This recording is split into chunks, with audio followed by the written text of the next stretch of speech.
ಇದ್ರು. ಆದ್ರೆ ಇನ್ನು ಮುಂದೆ ಅದೆಲ್ಲದಕ್ಕೂ ಕೂಡ ಬ್ರೇಕ್ ಬೀಳ್ಲಿಕ್ಕಿದೆ. ದರ್ಶನ್ಗೆ ಮುಖ ಮುಚ್ಚಿದ್ದಾರೆ ಪೊಲೀಸರು ಅನ್ನುವಂತಹ ಡೀಟೇಲ್ಸ್. ಟಿಟಿ ವಾಹನದ ಹಿಂದಿನ ಸೀಟಿನಲ್ಲಿ ದರ್ಶನ್ ಇದ್ದಾರಾ? ಪೊರ್ಕಿ ಕೆಂಪು ಟೋಪಿ ಧರಿಸಿರುವಂತಹ ಸಾಧ್ಯತೆಗಳು ಕೂಡ ಇದೆ. ಕೆಂಪು ಟೋಪಿಯನ್ನ ಧರಿಸಿರುವವನ ಅಡ್ಡವಾಗಿ ಕುಳಿತಿದ್ದಾರೆ ಪೊಲೀಸರು. ಯಾವುದೇ ಕಾರಣಕ್ಕೂ ಮಾಧ್ಯಮದವರ ಮುಂದೆ ದರ್ಶನ್ ಮುಖ ತೋರಿಸಬಾರದು ಅನ್ನುವಂತಹ ನಿಟ್ಟಿನಲ್ಲಿ ಈ ರೀತಿಯಾದಂತಹ ಕ್ರಮವನ್ನ ತೆಗೆದುಕೊಂಡಿದ್ದಾರಾ ಅನ್ನುವಂತಹ ಪ್ರಶ್ನೆ. ಒಬ್ಬ ಆರೋಪಿಗೆ ಇಷ್ಟು ಸೆಕ್ಯೂರಿಟಿ ಯಾಕೆ? ಒಬ್ಬ ಆರೋಪಿಯನ್ನ ಇಷ್ಟು ಸೆಕ್ಯೂರ್ ಮಾಡ್ತಾ ಇರೋದು ಯಾಕೆ ಅನ್ನುವಂತಹ ಪ್ರಶ್ನೆಗಳು ಕೂಡ ಇದೀಗ ಉದ್ಭವ ಆಗ್ತಾ ಇರುವಂತದ್ದು. ಮಾಧ್ಯಮದವರನ್ನ ಕಣ್ತಪ್ಪಿಸುವಂತಹ ಕೆಲಸಗಳು ಯಾಕೆ ಮಾಡ್ತಾ ಇದ್ದಾರೆ ಅಧಿಕಾರಿಗಳು? ಕೇಳಿದ್ರೆ ಸೆಕ್ಯೂರಿಟಿ ರೀಸನ್ ಅಂತ ಹೇಳ್ತಾರೆ. ಕೊಡಿ, ನಿಮ್ಮ ಸೆಕ್ಯೂರಿಟಿ ನೀವು ಕೊಡಿ, ಆದ್ರೆ ನಮ್ಮ ಕೆಲಸವನ್ನ ಮಾಡೋದಕ್ಕೆ ಬಿಡಿ.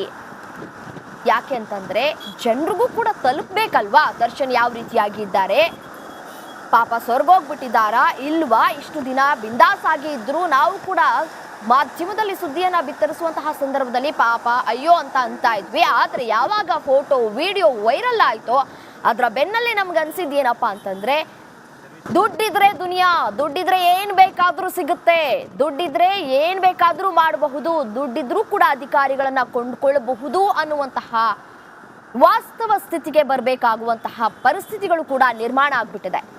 ಈ ಹಿಂದೆ ಕೂಡ ರೂಪಾ ಅವರು ಕೂಡ ಸಾಕಷ್ಟು ಆರೋಪಗಳನ್ನ ಕೂಡ ಮಾಡಿದ್ರು. ಪರಪ್ಪನ ಅಗ್ರಹಾರದಲ್ಲಿ ಮೊಬೈಲ್ಗಳನ್ನ ಬಳಕೆ ಮಾಡ್ಕೊಳ್ತಾ ಇದ್ದಾರೆ. ಅದೇ ರೀತಿಯಾಗಿ ಅಲ್ಲಿ ಒಂದಷ್ಟು ಅವ್ಯವಹಾರಗಳು ಕೂಡ ನಡೀತಾ ಇದೆ. ಡ್ರಗ್ಸ್ ಸೇವನೆಗಳನ್ನ ಕೂಡ ಮಾಡ್ತಾ ಇದ್ದಾರೆ, ಸಿಗರೇಟ್ ಸೇವನೆ ಕೂಡ ಮಾಡ್ತಾ ಇದ್ದಾರೆ ಅನ್ನುವಂತಹ ಗಂಭೀರವಾದಂತಹ ಆರೋಪಗಳನ್ನ ಕೂಡ ಮಾಡಿದ್ರು. ಅದೆಲ್ಲವೂ ಕೂಡ ಇದೀಗ ಪ್ರೂವ್ ಆಗಿರುವಂಥದ್ದು. ಪ್ರೂವ್ ಆದ ನಂತರ ಇದೀಗ ದರ್ಶನ್ ಗ್ಯಾಂಗ್, ಡಿ ಗ್ಯಾಂಗ್ ಅಂತ ಏನ್ ಕರಿತೀರಿ, ಅದೆಲ್ಲವೂ ಕೂಡ ಛಿದ್ರ ಆಗಿದೆ. ದರ್ಶನ್ರನ್ನ ಬಳ್ಳಾರಿ ಜೈಲಿಗೆ ಶಿಫ್ಟ್ ಮಾಡುವಂತಹ ಕೆಲಸಗಳು ಕೂಡ ಆಗ್ತಾ ಇದೆ. ಬೆಳಗ್ಗೆಯಿಂದಲೂ ಕೂಡ ಇಂಚಿಂಚು ಮಾಹಿತಿಯನ್ನ ರಿಪಬ್ಲಿಕ್ ಕನ್ನಡ ನೀಡ್ತಾ ಇರುವಂತದ್ದು. ಇನ್ನೇನು ಕೆಲವೇ ಗಂಟೆಗಳಲ್ಲಿ ದರ್ಶನ್ ಬಳ್ಳಾರಿ ಜೈಲನ್ನ ತಲುಪಲಿಕ್ಕಿದ್ದಾರೆ. ಯಾವ ವಾಹನದಲ್ಲಿ ಇದ್ದಾರೆ ದರ್ಶನ್ ಅನ್ನೋದು ಒಂದ್ ಕಡೆ ಪ್ರಶ್ನೆ ಆದ್ರೆ, ಮತ್ತೊಂದು ಕಡೆ ಟಿಟಿ ವಾಹನದ ಹಿಂದಿನ ಸೀಟ್ ನಲ್ಲಿ ದರ್ಶನ್ ಕುಳಿತಿರುವಂತಹ ಅನುಮಾನಗಳು ಕೂಡ ವ್ಯಕ್ತವಾಗ್ತಾ ಇರುವಂತದ್ದು. ದರ್ಶನ್ ಮುಖ ಎಲ್ಲೂ ಕಾಣಿಸಬಾರ್ದು ಅಂತ ಹೇಳಿ ಅವರ ಪಕ್ಕದಲ್ಲಿ ಒಬ್ರು ಪೊಲೀಸ್ ಅಧಿಕಾರಿಗಳು ಕೂತಿದ್ದಾರೆ ಅನ್ನುವಂತಹ ಡೀಟೇಲ್ಸ್ ಕೂಡ ಲಭ್ಯ ಆಗ್ತಾ ಇರುವಂತದ್ದು. ಇನ್ನು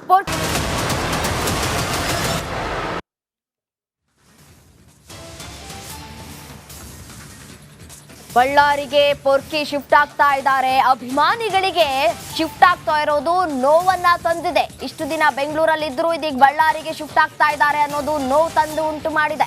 ಆದ್ರೆ ವಿಜಯಲಕ್ಷ್ಮಿಗೆ ಮಾತ್ರ ಇದರಲ್ಲಿ ನೋವು ಕಡಿಮೆ ಅಂತ ಕೂಡ ಕಾಣಿಸ್ತಾ ಇದೆ. ಯಾಕೆಂತಂದ್ರೆ ಪವಿತ್ರ ಗೌಡರಿಂದ ದೂರ ಆಗ್ತಾ ಇದ್ದಾರಲ್ಲ ಅನ್ನುವಂತಹ ನಿರಾಳ ಅವರಿಗೆ ಒಂಥರ ಖುಷಿಯನ್ನ ಕೂಡ ಸಿಗ್ತಾ ಇದೆ ಅಂತಾನೆ ಹೇಳ್ಬೋದು. ಹೆಂಗೋ ಪವಿತ್ರ ಗೌಡ ಸಹವಾಸ ತಪ್ತು ಅನ್ನುವಂತಹ ಖುಷಿಯಲ್ಲಿದ್ದಾರೆ ಅನ್ನುವಂತಹ ಡೀಟೇಲ್ಸ್. ಕದ್ದು ಮುಚ್ಚಿ ಜೈಲಿನಲ್ಲಿ ಭೇಟಿ ಆಗ್ತಾ ಇದ್ರು ಪವಿತ್ರ ದರ್ಶನ್. ಇನ್ನು ಮುಂದೆ ಅದೆಲ್ಲದಕ್ಕೂ ಕೂಡ ಬ್ರೇಕ್ ಬೀಳುತ್ತಲ್ಲ, ಹೇಗೋ ನಾವು ಪ್ರಯಾಣವನ್ನ ಮಾಡಿ ದರ್ಶನ್ನ ಭೇಟಿ ಮಾಡಬಹುದು, ಅದು ತೊಂದರೆ ಇಲ್ಲ. ಯಾವಾಗ ಮಾಧ್ಯಮಗಳು ಸುದ್ದಿಯನ್ನ ಬಿತ್ತರ ಮಾಡೋದಕ್ಕೆ ಶುರುವಾಯಿತು, ಪವಿತ್ರ ದರ್ಶನ್ ಪರಪ್ಪನ ಅಗ್ರಹಾರದಲ್ಲಿ ಅನಾರೋಗ್ಯದ ನೆಪ ಹೇಳ್ಕೊಂಡು ಇಬ್ರು ಭೇಟಿ ಆಗ್ತಾ ಇದ್ರು, ಆಗಾಗ ಮಾತುಕತೆಯನ್ನ ಕೂಡ ನಡೆಸ್ತಾ ಇದ್ರು ಅನ್ನೋದು ಸುದ್ದಿಯನ್ನ ರಿಪಬ್ಲಿಕ್ ಕನ್ನಡ ಬ್ರೇಕ್ ಮಾಡಿತ್ತು. ಇದೀಗ ಯಾವಾಗ ಬಳ್ಳಾರಿ ಜೈಲಿನತ್ತ ದರ್ಶನ ಶಿಫ್ಟ್ ಮಾಡ್ತಾ ಇದ್ದಾರೆ ಅನ್ನೋದು ವಿಜಯಲಕ್ಷ್ಮಿ ಅವರ ಕಿವಿಗೆ ಬಿತ್ತೋ ಆಗಿನಿಂದಲೂ ಕೂಡ ಒಂದ್ ಕಡೆ ಖುಷಿಯಾಗಿದ್ದಾರೆ ಅನ್ನುವಂತಹ ಡೀಟೇಲ್ಸ್ ಸಿಗ್ತಾ ಇದೆ. ಯಾಕೆಂತಂದ್ರೆ ಅವ್ರಿಗೆ ಖುಷಿ ಆಗುತ್ತೆ, ಯಾಕಂದ್ರೆ ಪವಿತ್ರ ಇಂದಲೇ ಇಷ್ಟೆಲ್ಲ ರಾಧಾಂತಗಳಾಗಿದ್ದು, ಇಷ್ಟು ದಿನ ಜೈಲಿನಲ್ಲಿ ಇರಬೇಕಾದಂತಹ ಪರಿಸ್ಥಿತಿ ನಿರ್ಮಾಣವಾಯಿತು. ಆಕೆಯಿಂದಲೇ ನನ್ನ ಗಂಡನ ಮಾನ ಮರ್ಯಾದೆ ಹರಾಜಾಗಿದೆ, ಜೀವನ ಕೂಡ ಹಾಳಾಗಿದೆ, ನಮ್ಮ ಭವಿಷ್ಯನೂ ಕೂಡ ಹಾಳಾಗಿದೆ ಅನ್ನುವಂತಹ ನಿಟ್ಟಿನಲ್ಲಿ ಅವರು ಕೂಡ ತಲೆ ಮೇಲೆ ಕೈ ಹೊತ್ತು ಕೂಡ ಕುಳಿತಿದ್ರು. ಇದೇ ವಿಚಾರಕ್ಕೆ ಸಂಬಂಧಪಟ್ಟಂತೆ ಮತ್ತಷ್ಟು ಡೀಟೇಲ್ಸ್ ಕೊಡ್ತಾ ಹೋಗ್ತಾರೆ ನನ್ನ ಕಲೀಗ್ ನವೀನ್. ನೇರ ಸಂಪರ್ಕದಲ್ಲಿ ಜಾಯ್ನ್ ಆಗಿದ್ದಾರೆ. ಎಸ್ ನವೀನ್, ಒಂದ್ ಕಡೆ ದರ್ಶನ್ ಶಿಫ್ಟ್ ಆಗ್ತಾ ಇರೋದು ಬಳ್ಳಾರಿಗೆ ಅಭಿಮಾನಿಗಳಿಗೆ ನೋವಿನ ಸಂಗತಿ ಆದ್ರೆ, ಒಂದ್ ಕಡೆ ವಿಜಯಲಕ್ಷ್ಮಿ ಅವರಿಗೆ ಖುಷಿಯಾದ ಸಂಗತಿ ಅಂತಾನೆ ಹೇಳ್ಬೋದು. ಯಾಕೆಂದ್ರೆ ಪವಿತ್ರ ಇಂದ ದೂರ ಇರ್ತಾರೆ ದರ್ಶನ್ ಅನ್ನೋದು. ಈ ಕುರಿತ ಡೀಟೇಲ್ಸ್ ನೀಡ್ತಾ ಹೋಗೋದಾದ್ರೆ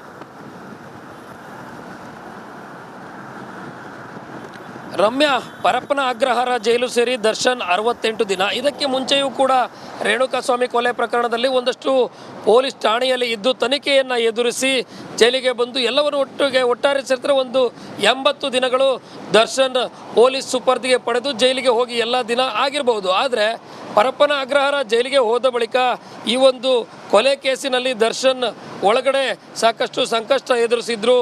ಅವರು ಪ್ರಾರಂಭದಲ್ಲಿ ಬುಕ್ ಓದಿದ್ರು, ಬದಲಾವಣೆ ಆದರು, ಈ ರೀತಿಯ ಒಂದಷ್ಟು ಮಾತುಗಳು ಪ್ರಾರಂಭದಲ್ಲಿ ಕೇಳಿಬಂದಿತ್ತು. ಆದರೆ ದಿನ ಕಳೆದಂತೆ ದರ್ಶನ್ ಒಂದಷ್ಟು ಚೇಂಜಸ್ ಏನು ಆಗ್ತಾ ಇದ್ರು ಅಂತ ಕೇಳಿಬಂತಲ್ಲ, ಅದೆಲ್ಲದಕ್ಕೂ ಕೂಡ ಬದಲಾಗೋಯ್ತು. ದರ್ಶನ್ ಮೊದಲಿನಂತೆಯೇ ಅದೇ ಏನು ಹಳೆ ಚಾಳಿಯನ್ನು ಮುಂದುವರಿಸಿದ್ರು.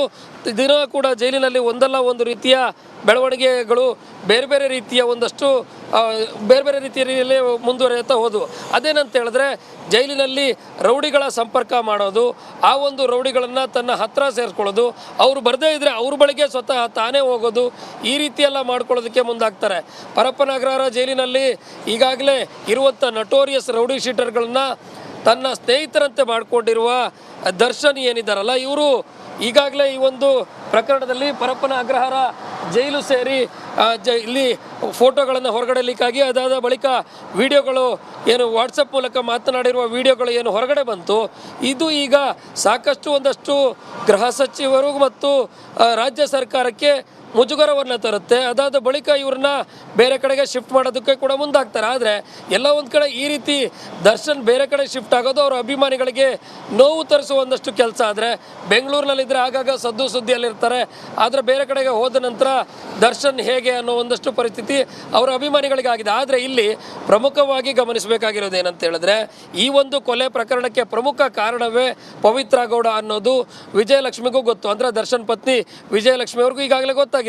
ಆ ಒಂದು ನಿಟ್ಟಿನಲ್ಲಿ ಪರಪ್ಪನ ಅಗ್ರಹಾರ ಜೈಲಿನಲ್ಲಿ ಈ ಹಿಂದೆಯೂ ಕೂಡ ಹಲವಾರು ಬಾರಿ ದರ್ಶನ್ ಮತ್ತು ಪವಿತ್ರ ಗೌಡ ಭೇಟಿ ಆಗ್ತಾರ, ಅವರಿಬ್ರು ಭೇಟಿ ಆಗ್ತಾ ಇದ್ರೆ ಯಾವಾಗಿಂದ ಆಗ್ತಾ ಇದ್ರು, ಈ ರೀತಿ ಎಲ್ಲ ಒಂದಷ್ಟು ಮಾತುಗಳನ್ನ ದರ್ಶನ್ ಪತ್ನಿ ವಿಜಯಲಕ್ಷ್ಮಿ ಕೇಳಿದ್ರು. ಆಗ್ಲೂ ಕೂಡ ಇದೇ ರೀತಿಯ ಸಾಕಷ್ಟು ಚರ್ಚೆಗಳು ಕೂಡ ನಡೆದು ಹೋಗಿದ್ದು. ಪತ್ನಿ ವಿಜಯಲಕ್ಷ್ಮಿ ಎಲ್ಲ ಒಂದು ಕಡೆ ದರ್ಶನ್ ಬೇರೆ ಆದ್ರೇನೆ ಪರವಾಗಿಲ್ಲ, ಇವರು ಇಲ್ಲಿಂದ ಹೋಗಿದ್ರೋದ್ರಿಂದ ಒಂದು ರೀತಿ ನೆಮ್ಮದಿ ಅಂತ ಒಂದಷ್ಟು ಇವತ್ತು ಪರಿಸ್ಥಿತಿಗೆ ಬರುವಂಥದ್ದು. ಪರಪ್ಪನ ಅಗ್ರಹಾರ ಜೈಲಿಗೆ ಬಂದ ನಂತರ ಎರಡೆರಡು ಬಾರಿ ಏನು ಜೈಲಿನಲ್ಲಿ ಕದ್ದು ಮುಚ್ಚಿ ಜೈಲಿನ ಆಸ್ಪತ್ರೆ ಮತ್ತು ಆ ಒಂದು ಜೈಲಿನ ವಿಶೇಷ ಭದ್ರತಾ ಕೊಠಡಿಯ ಅಕ್ಕಪಕ್ಕದಲ್ಲಿ 2 ಬಾರಿ ಪವಿತ್ರ ಗೌಡನನ್ನ ದರ್ಶನ್ ಯಾವಾಗ ಭೇಟಿ ಆಗ್ತಾಳೋ, ಇದು ರಿಪಬ್ಲಿಕ್ ಕನ್ನಡದಲ್ಲೂ ಒಂದಷ್ಟು ವರದಿಯನ್ನು ನಾವು ಎಕ್ಸ್ಕ್ಲೂಸಿವ್ ಆಗಿ ಏನು ಮಾಡ್ತೀವಿ. ಆ ಒಂದು ನಿಟ್ಟಿನಲ್ಲಿ ಪರಪ್ಪನ ಅಗ್ರಹಾರ ಜೈಲಿಗೆ ಬಂದ ನಂತರ ಈ ಒಂದು ಘಟನೆಗಳು ನಡೆದಿದ್ದು, ಇದೆಲ್ಲದಕ್ಕೂ ಕೂಡ ಸಾಕಷ್ಟು ನೋವನ್ನು ತಿಂದಿದ್ರು ವಿಜಯಲಕ್ಷ್ಮಿ. ಅದನ್ನು ಬೇರೆ ಬೇರೆಯವ್ರ ಜೊತೆಯೂ ಕೂಡ ಹೇಳ್ಕೊಂಡಿದ್ರು. ಯಾಕೋ ಎಲ್ಲೋ ಒಂದು ಕಡೆ ಇದನ್ನು ಬದಲಾವಣೆ ಆಗುವ ರೀತಿ ಕಂಡು ಬರ್ತಾ ಇಲ್ಲ ಅನ್ನೋ ಮಾತನ್ನು ನೋವನ್ನು ಕೂಡ ವಿಜಯಲಕ್ಷ್ಮಿ ಹೊರ ಹಾಕಿದ್ರು. ಇದಾದ ಬಳಿಕ ಈಗ ಏನು ವಿಜಯಲಕ್ಷ್ಮಿ ಈ ಒಂದು ಕೊಲೆ ಪ್ರಕರಣದಲ್ಲಿ ಯಾವ ಊರನ್ನ ತಲುಪಿದಿರಿ? ಈ ಹಿಂದೆ ರಂಜಿತ್ ಅವರು ಹಿರಿಯೂರು ಅಂತ ಹೇಳಿದ್ರು, ಈಗ ಸದ್ಯಕ್ಕೆ ಎಲ್ಲಿದೆ ವಾಹನ, ನೀವೆಲ್ಲಿ ಹೋಗ್ತಾ ಇದ್ದೀರಿ? ಡೀಟೇಲ್ಸ್ ನೀಡ್ತಾ ಹೋಗೋದಾದ್ರೆ.